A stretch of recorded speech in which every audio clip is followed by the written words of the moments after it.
Exam preparation ವಿಶೇಷ ಕಾರ್ಯಕ್ರಮಕ್ಕೆ ಮತ್ತೆ ಸ್ವಾಗತ. ಭರತ್ ಚಂದ್ರ ಅವರೇ, ಕೀ ಪಾಯಿಂಟ್ಸ್ ಮಾಡ್ಕೊಳ್ಳುವಂತದ್ದು ಎಷ್ಟರ ಮಟ್ಟಿಗೆ ಯೂಸ್ಫುಲ್ ಆಗುತ್ತೆ ಅಂತ ಹೇಳ್ತೀವಿ? ಯಾವುದು ಕೀ ಪಾಯಿಂಟ್ಸ್? ಕೀ ಪಾಯಿಂಟ್ಸ್ ಪ್ರತಿಯೊಂದು ಚಾಪ್ಟರ್ ಕೊನೆಯಲ್ಲಿ ಸಮ್ಮರಿನ ಬರೆಯೋದು ಬಹಳ ಬಹಳ ಪ್ರಾಮುಖ್ಯ ಮತ್ತು ಆ ಸಮ್ಮರಿನೇ ಓದಬೇಕಾಗಿರೋದು ಪರೀಕ್ಷೆಗೆ ಹೋಗೋ ಮುಂಚೆ. ಆಮೇಲೆ ಮತ್ತೊಂದು ಈ ಕೀ ಪಾಯಿಂಟ್ ಅನ್ನ ಕೂತ್ಕೊಂಡು ಯೋಚನೆ ಮಾಡ್ಬಿಟ್ರೆ ಇಡೀ ಚಾಪ್ಟರ್ ನೆನಪಾಗ್ಬಿಡುತ್ತಲ್ಲ. ಆ ಕೀ ಪಾಯಿಂಟ್ ಅನ್ನ ನೋಡ್ಕೊಂಡು ಬಟ್ ಎಷ್ಟೋ ಜನ ಈ ಅಭ್ಯಾಸ ಬೆಳೆಸ್ಕೊಳ್ಳೋದಿಲ್ಲ, ಸುಮ್ಮನೆ ಇಡೀ ಚಾಪ್ಟರ್ ನೋಡ್ತಿರ್ತಾರೆ. ಉದಾಹರಣೆಗೆ ಚಾಪ್ಟರ್ ಅಲ್ಲಿ ಡೆಫಿನೇಷನ್ಗಳು, ಥಿಯರಮ್ಗಳು, ಸರ್ಕ್ಯೂಟ್ ಡಯಾಗ್ರಾಮ್ಗಳು ಇದನ್ನ ಒಂದು ಮೂಲೆಯಲ್ಲಿ ಬರ್ಕೊಂಡ್ಬಿಟ್ಟು ಒಂದು ಗೋಡೆ ಮೇಲೆ ಅದು ಪೇಸ್ಟ್ ಮಾಡ್ಬಿಟ್ಟು ಒಂದು ಚಾರ್ಟ್ ತರ ಬೆಳಿಗ್ಗೆ ಒಂದ್ಸಾರಿ ಸಾಯಂಕಾಲ ಒಂದ್ಸರಿ ನೋಡ್ತೀನಿ ಅಂತಾದ್ರೆ ನಿಮ್ ಕಾನ್ಫಿಡೆನ್ಸ್ ಲೆವೆಲ್ ಪರೀಕ್ಷೆನಲ್ಲಿ ಸಿಕ್ಕಾಪಟ್ಟೆ ಮೇಲೆ ಹೋಗಿರುತ್ತೆ.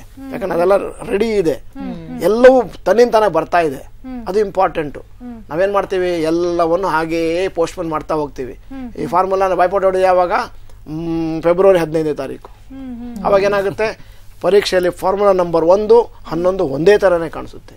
ಈಗದಿಂದ ಡಿಸೆಂಬರ್ 14ನೇ ತಾರೀಕಿನಿಂದ ಪ್ರಾರಂಭ ಮಾಡಬೇಕು ಈ ಫಾರ್ಮುಲಾಗಳನ್ನು ಬಾಯ್ಪಾಟ್ ಹೊಡೆಯೋದು. ಇನ್ನು ಬನವಾಸಿ ಅವರೇ, ಎಕ್ಸಾಮ್ ಅಲ್ಲಿ ನಾವು ನೋಡ್ತೀವಿ ಮಲ್ಟಿಪಲ್ ಚಾಯ್ಸ್ ಇರುತ್ತೆ, ಅಂದ್ರೆ 4 ಆಪ್ಷನ್ಸ್ ಕೊಟ್ಟಿರ್ತಾರೆ. ಅದಕ್ಕೆ ನಾವು ಟಿಕ್ ಮಾಡೋದ್ರಲ್ಲಿ ತುಂಬಾ ಕನ್ಫ್ಯೂಷನ್ ಮಾಡ್ಕೊಳ್ತೀವಿ. ಅದ್ರ ಜೊತೆಗೆ 1 ಮಾರ್ಕ್ಸ್ಗೆ ಕ್ವೆಶನ್ ಕೇಳಿರ್ತಾರೆ, ಜೊತೆಗೆ ಒಂದು 4 ಮಾರ್ಕ್ಸ್ಗೆ 1 ಕ್ವೆಶನ್ ಇರುತ್ತೆ. 1 ಮಾರ್ಕ್ಸ್ಗೆ ನಮ್ಗೆ ಏನ್ ಕ್ವೆಶನ್ ಕೇಳಿದ್ದಾರೆ ಅದಕ್ಕೆ ಜಾಸ್ತಿ ಇನ್ಫಾರ್ಮೇಶನ್ ಗೊತ್ತಿರುತ್ತೆ, 4 ಮಾರ್ಕ್ಸ್ ಕೇಳಿರೋದಕ್ಕೆ ಜಾಸ್ತಿ ಇನ್ಫಾರ್ಮೇಶನ್ ಗೊತ್ತಿರೋದಿಲ್ಲ. ಆ ಟೈಮಲ್ಲಿ ನಾವ್ ಏನ್ ಮಾಡ್ತೀವಿ, ಇದಕ್ಕೆ ಜಾಸ್ತಿ ಬರಿತೀವಿ. ಅದು ಎಷ್ಟು ಅಗತ್ಯತೆ ಇದೆಯೋ ಅಷ್ಟು ಬರೆಯೋದಿಲ್ಲ, ಫುಲ್ ಒಂದು ಪ್ಯಾರಾ ಬರ್ಕೊಂಡು ಹೋಗ್ತೀವಿ, ಇದಕ್ಕೆ 1 ಸೆಂಟೆನ್ಸ್ ಅಲ್ಲಿ ಆನ್ಸರ್ ಮಾಡಿರ್ತೀವಿ. ಸೊ ಅದನ್ನ ಹೇಗೆ ನಾವು ಎಕ್ಸಾಮ್ ಹಾಲ್ ನಲ್ಲಿ ಕರೆಕ್ಟ್ ಮೆಥಡ್ ಅನ್ನ ರೂಢಿಸ್ಕೊಳ್ಬೇಕು ಎಕ್ಸಾಮ್ ಬರೆಯೋದನ್ನ? ಮಲ್ಟಿಪಲ್ ಚಾಯ್ಸ್ ಕ್ವೆಶ್ಚನ್ ಅಲ್ಲಿ ಒಂದು ಪ್ರಾಸೆಸ್ ಇದೆ, ಎಲಿಮಿನೇಷನ್ ಅಂತ. ನಿಮ್ಗೆ ಇವಾಗ ಡೌಟ್ ಇದೆ, ಗೊತ್ತಿದ್ದನ್ನ ಡೈರೆಕ್ಟ್ ಆಗಿ ಟಿಕ್ ಮಾಡ್ಬಿಡಿ. Second B is the answer ಅಂತ ಗೊತ್ತಿದ್ರೆ ಟಿಕ್ ಮಾಡ್ಬಿಡಿ. ಗೊತ್ತಿಲ್ಲ, ಕಾನ್ಫಿಡೆಂಟ್ ಆಗಿದ್ರೆ ಟಿಕ್ ಮಾಡ್ಬಿಡಿ. ಇಲ್ಲ ಅಂದ್ರೆ ಎಲಿಮಿನೇಷನ್ ಪ್ರಾಸೆಸ್ಗೆ ಹೋಗಿ.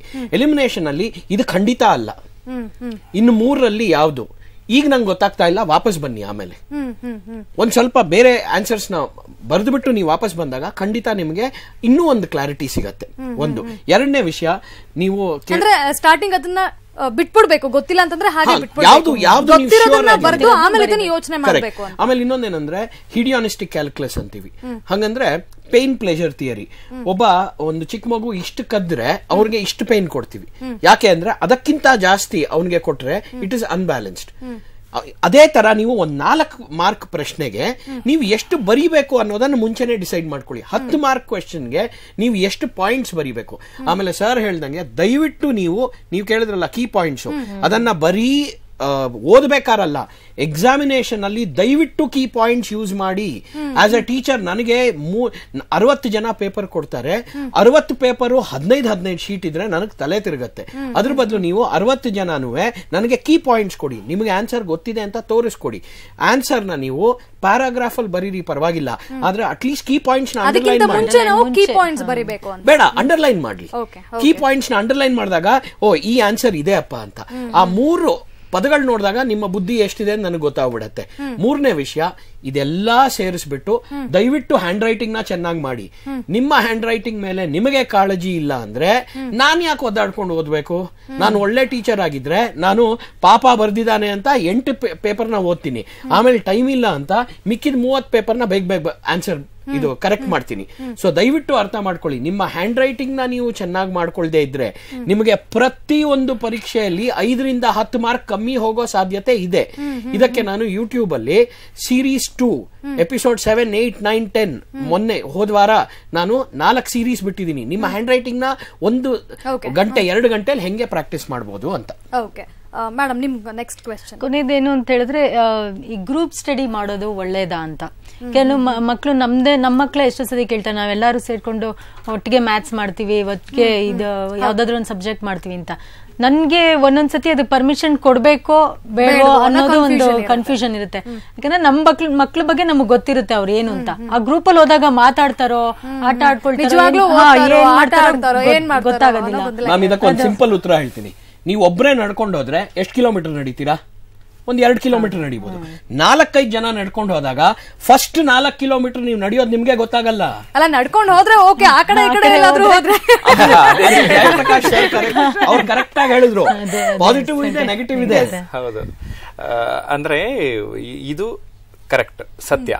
ಯಾಕೆಂದ್ರೆ ಈಗ ನಾವೇ ಉದಾಹರಣೆಗೆ ಜೀವನದಲ್ಲಿ ಸಲಹೆಗಾರನ ಇಟ್ಕೋತೀವಿ, ಅಡ್ವೈಸರ್ಸ್ ಇಟ್ಕೊಳ್ತೀವಿ. ಯಾಕೆ ಅಂದ್ರೆ ನಮ್ ಬ್ರೈನು ಒಂಥರ ಕೆಲಸ ಮಾಡ್ತಾ ಇರತ್ತೆ, 4 ಬ್ರೈನು 4 ತರ ಕೆಲಸ ಮಾಡ್ತಾ ಇರತ್ತೆ. ಇದು ಒಂದೇ ವಿಷಯದ ಬಗ್ಗೆ 4 ಜನ, ಈಗ ನಾವೇ ನೋಡಿ ಇಲ್ಲಿ 4 ಜನ ಕೂತ್ಕೊಂಡಿದ್ದೀವಿ, ಒಬ್ಬೊಬ್ರು ವ್ಯೂ ಒಂಥರ ಇರುತ್ತೆ. ಆಗ ಕೇಳೋ ವೀಕ್ಷಕರಿಗೆ ಹೇಗೆ ಒಂದು ಸಮಗ್ರವಾಗಿ ಒಂದು ವಿಷಯ ಗೊತ್ತಾಗ್ತದೋ ಅದೇ ರೀತಿಯಲ್ಲಿ ಅದೇ ಮಾರ್ಗದಲ್ಲಿ ವಿದ್ಯಾರ್ಥಿಗಳಿಗೆ ಖಂಡಿತ ಸಹಾಯ ಆಗುತ್ತೆ. ಮತ್ತೆ ನಾನು ಆರಂಭದಲ್ಲಿ ಹೇಳ್ತಾ ಇದ್ದೇನೆ, ಕಂಟ್ರೋಲ್ ಸಿಚುಯೇಷನ್ ಅಲ್ಲಿ ನೀವೆಲ್ಲ ಹೋಗ್ಬಿಟ್ಟು ಅಲ್ಲೆಲ್ಲ ಮರ್ಗ ಕೆಳಗಡೆನೋ ಎಲ್ಲ ಪಿಕ್ನಿಕ್ ಹೋಗ್ಬಿಟ್ಟು ಗ್ರೂಪ್ ಸ್ಟಡಿ ಅಂದ್ರೆ ಆಗಲ್ಲ. ಸೊ ನೀವೇ ಕಾಫಿ ತಿಂಡಿ ಎಲ್ಲ ಮಕ್ಳಿಗೆ ಕೊಟ್ಟು ಕುತ್ಕೊಂಡು ಹೋದ್ರಪ್ಪ ಅಂದ್ಬಿಟ್ಟು ಒಂದ್ ಸ್ವಲ್ಪ ಮತ್ತೊಂದು ಪ್ರಮುಖವಾದ ಅಂಶ, ಹುಡುಗರು ಹುಡುಗಿಯರು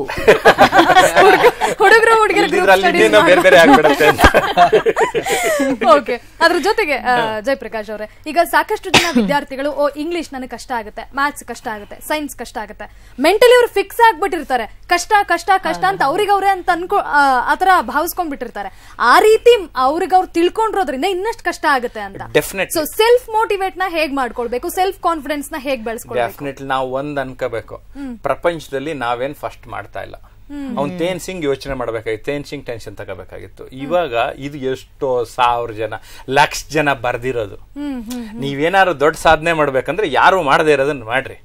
ಸೊ ಎಷ್ಟೊಂದ್ ಜನ ಲಕ್ಷಾಂತರ ಜನ ಮಾಡಿದ್ದಾರೆ, ಪಾಸ್ ಆಗಿದ್ದಾರೆ, ರ್ಯಾಂಕ್ ಬಂದಿದ್ದಾರೆ ಅಂತ ಅಂದ್ರೆ ನಿಮ್ ಕೈನಲ್ಲಿ ಸಿಂಪಲ್, ನನ್ನ ಕೈನಲ್ಲಿ ಆಗುತ್ತೆ. ಜೊತೆಗೆ ದೊಡ್ಡದೊಡ್ಡವ್ರು ಸಾಧಕರು ಬೇರೆ ಬೇರೆಯವ್ರು ಏನೇನೋ ಸಾಧನೆ ಮಾಡಿರೋರ್ನೆಲ್ಲ ಸಣ್ಣ ಪುಟ್ಟ ಪರಿಚಯ ತಿಳ್ಕೊಂಡ್ರೆ, ಜೀವನ ಚರಿತ್ರೆಗಳನ್ನ ಓದಿದ್ರೆ, ಅಥವಾ ಕೆಲವೊಂದು ವ್ಯಕ್ತಿ ಸಂದರ್ಶನಗಳನ್ನ ಸಾಧನೆ ಮಾಡಿರೋರ್ನ ನೋಡ್ತಾ ಇದ್ರೆ, ಅಥವಾ ಯಾವ್ದೋ ಒಬ್ಬ ದೊಡ್ಡ ವ್ಯಕ್ತಿ ಬಂದ್ರೆ ಅವ್ರನ್ನೇ ಹೋಗಿ ನೋಡಿದ್ರೆ, ಅವರ ಮಾತುಗಳನ್ನ ಕೇಳಿದ್ರೆ ಪ್ರೇರೇಪಣೆ ಹೊಂದುವಂತಹ ಸಾಧ್ಯತೆ ಇರುತ್ತೆ. ಆವಾಗ ಎಲ್ಲೋ ಒಂದು ಮೂಲೆಯಲ್ಲಿ ನಾನು ಯಾಕಾಗಬಾರ್ದು, ಮತ್ತೆ ಇದೆಲ್ಲ ಏನ್ರಿ ಸೈನ್ಸ್ ಮ್ಯಾಥ್ಸ್ ಎಲ್ಲ ಅಂತ ಒಂದು ಸಣ್ಣದಾಗಿ ಸಿಂಪಲ್ ಆಗಿ ಈ ಮೈಂಡ್ ಬ್ಲಾಕ್ ಡೆಫಿನೆಟ್ ಆಗಿ ಪ್ರಿಪೇರ್ ಆಗ್ಬೇಕು. ಇದು ಮೆಂಟಲ್ ಬ್ಲಾಕ್ ಅಂತೀವಿ, ಮೆಂಟಲ್ ಬ್ಲಾಕ್ ಅಂತೀವಿ. ಇದನ್ನ ಒಂದ್ಸರಿ ಕಿತ್ತಾಕ್ರೆ ಇಷ್ಟೇನಾ ಇದು ಅನ್ನೋ ಒಂದು ಭಾವನೆ ಬರ್ತದೆ. ಆ ತರ ತಗೊಂಡ್ ನಾವು ಹೊರಡೋಣ. ಎಲ್ಲರ ಕೈಲಿ ಎಲ್ಲಾನು ಮಾಡಕ್ಕಾಗತ್ತೆ. ನಾವು ಸಿಂಪಲ್. ಸೊ ಎಷ್ಟೊಂದ್ ಜನ ಮಾಡಿರುತ್ತಾನೆ, ನನ್ಗೆ ಯಾಕೆ ಆಗಲ್ಲ ಅಂತ ನೀವು ಹೊರಡಿ. ಡೆಫಿನೆಟ್ ಆಗಿ ಇಂಗ್ಲಿಷು ಮಾತಾಡ್ತೀರಿ, ಸೈನ್ಸ್ ಜೊತೆಗೆ ಈ ತರ ಗ್ರೂಪ್ ಸ್ಟಡಿ ಅಂತ ಬೇರೆ ಮೇಡಮ್ ಹೇಳಿದ್ರಲ್ಲ, ಇದೇನಾಗತ್ತೆ ಇನ್ನೊಂದ್ ಸ್ವಲ್ಪ ನಮ್ಗೆ ಪ್ರೀತಿ ಹುಡ್ಸಕ್ ಶುರುವಾಗತ್ತೆ. ಸೊ ಈ ತರದ್ದನ್ನು ಮಾಡ್ಕೊಳ್ತಾ ಹೋಗೋಣ. ಜೊತೆಗೆ ಯೂಟ್ಯೂಬ್ ಆಗ್ಲಿ ಇನ್ನೊಂದಾಗ್ಲಿ ಇರೋ ಸೌಲಭ್ಯನ ಸಕಾರಾತ್ಮಕವಾಗಿ ಬಳಸ್ಕೊಳ್ಳೋಣ. ಯಾಕಾಗಲ್ಲ, ಆ ಮೈಂಡ್ ಬ್ಲಾಕ್ ಕಿತ್ತಾಕ್ಬೇಕು, ಪಾಸಿಟಿವ್ ಆಗಿ ಯೋಚನೆ ಮಾಡ್ಬೇಕು. ಅಂದ್ರೆ ನೀವು ಹೇಳಿದ್ರಲ್ಲ, well begun is half done.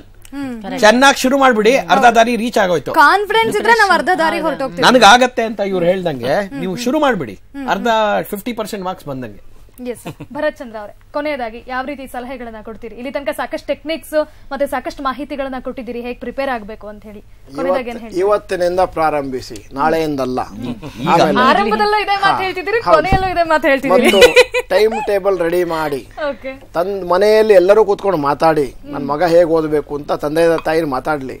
ಆಮೇಲೆ ಡಿಫಿಕಲ್ಟ್ ಸಬ್ಜೆಕ್ಟ್ ಅಂತ ಇಲ್ಲ, ನಾವು ಡಿಫಿಕಲ್ಟ್ ಸಬ್ಜೆಕ್ಟ್ ನ ಆಸ್ ಇಫ್ ಪ್ರಿನ್ಸಿಪಲ್ ಅಂತಿದೆ. You have to pretend that I like the subject for 4 weeks. 4 ವಾರ ಯೋಚನೆ ಮಾಡಬೇಕಾಗಿರೋದು. ಈ ಸಬ್ಜೆಕ್ಟ್ ನನಗೆ ಬಹಳ ಪ್ರಿಯವಾದ subject. I spend more time with the teacher. ಮತ್ತೆ ಇನ್ನೂ ಒಂದು 4 ಜನ ವಿದ್ಯಾರ್ಥಿಗಳನ್ನು ಸೇರಿಸ್ಕೊಂಡು ಎಲ್ಲರೂ ಒಂದೇ ಚಾಪ್ಟರ್ ಓದ್ಕೊಂಡ್ ಬರ್ತೀವಿ ಅಂತ ಹೇಳ್ಬಿಟ್ಟು ನೀವು ಅಲ್ಲಿ ಟೀಚರ್ ಆಗಿ, ಆವಾಗ ನೀವು ಟೀಚ್ ಮಾಡಿದಾಗ ಗೊತ್ತಾದಂತ ವಿಚಾರ ಇದೆಯಲ್ಲ, ನೀವು ಓದೋದಕ್ಕಿಂತ ಜಾಸ್ತಿ ಡೀಪ್ ಆಗಿರುತ್ತೆ. ಇದು ಬಹಳ ಇಂಪಾರ್ಟೆಂಟು. ಆಮೇಲೆ ಸಮಯ ಬೇಕಾದಷ್ಟಿದೆ, ಸಮಯ ಇಲ್ಲ ಅಂತ ಹೇಳಬಾರ್ದು, ಬೇಕಾದಷ್ಟು ಸಮಯ ಇದೆ. ಸಮಯದ ನಿರ್ವಹಣೆ ಅತ್ಯಗತ್ಯ. ಎಕ್ಸಾಮ್ ಹಾಲ್ ನಲ್ಲಿ ಟೈಮ್ ನ ಹೇಗೆ ಮೇಂಟೈನ್ ಮಾಡೋದು?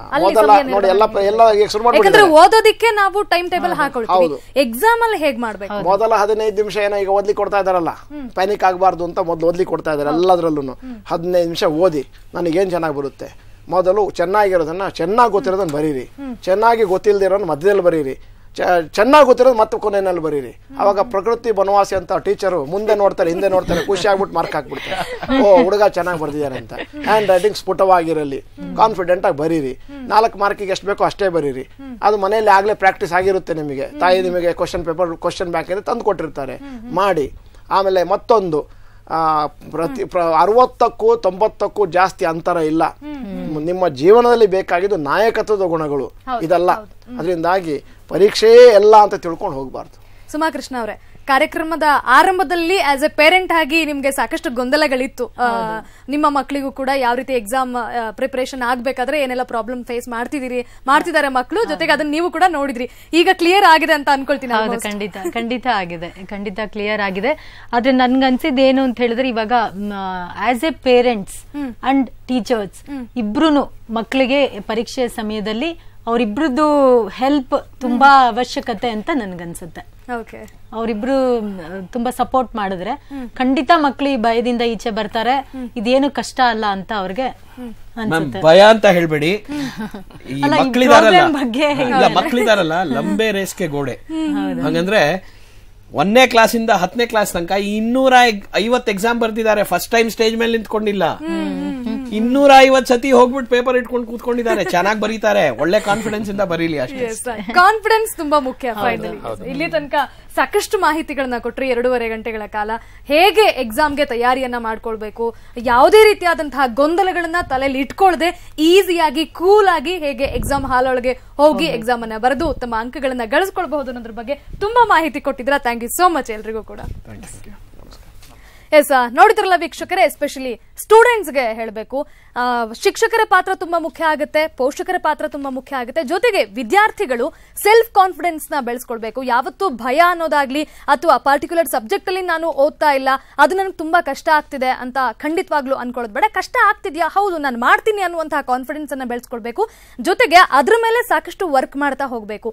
ಈಸಿ ಇರೋದನ್ನ ಸ್ವಲ್ಪ ಲಾಸ್ಟ್ ಗೆ ಇಟ್ಕೊಳ್ಬೇಕು. ಕಷ್ಟ ಯಾವ್ದಿದೆ ಅದನ್ನ ಆರಂಭದಲ್ಲೇ ಓದ್ತಾ ಶುರು ಮಾಡಿದ್ರೆ, ಜೊತೆಗೆ ನಾಳೆಯಿಂದಲೇ ಭರತ್ ಚಂದ್ರ ಅವರು ಒತ್ತಿ ಹೇಳ್ತಾ ಇದ್ದಾರೆ ಎಕ್ಸಾಮ್ ಮಾರ್ಚ್ ಟೈಮಿಗೆ ಇರುತ್ತೆ. ಸೊ ನಾಳೆಯಿಂದಲೇ, ಇವತ್ತಿನಿಂದಲೇ ಜೊತೆಗೆ ಇನ್ನೊಂದು ಆಡ್ ಮಾಡಬಹುದು, ಈಗಿನಿಂದಲೇ ಓದೋದಕ್ಕೆ ಶುರು ಮಾಡಿದ್ರೆ ಖಂಡಿತವಾಗ್ಲೂ ಈಸಿಯಾಗಿ ಯಾವುದೇ ಟೆನ್ಷನ್ಸ್ ಇಲ್ಲದೆ ನೀವು ಎಕ್ಸಾಮ್ ಅನ್ನ ಫೇಸ್ ಮಾಡಿ ಉತ್ತಮ ಅಂಕಗಳನ್ನ ಪಡ್ಕೊಳ್ತೀರಿ ಅನ್ನುವಂತಹ ಕಾನ್ಫಿಡೆನ್ಸ್ ನಿಮಗೂ ಇರಲಿ. ಆ ಕಾನ್ಫಿಡೆನ್ಸ್ ನ ನಾವು ಕೂಡ ಇಷ್ಟೊತ್ತು ಕಾರ್ಯಕ್ರಮ ಮಾಡಿದ್ರಿಂದ ನಾವು ಕೂಡ ತಿಳ್ಕೊಳ್ತೀವಿ.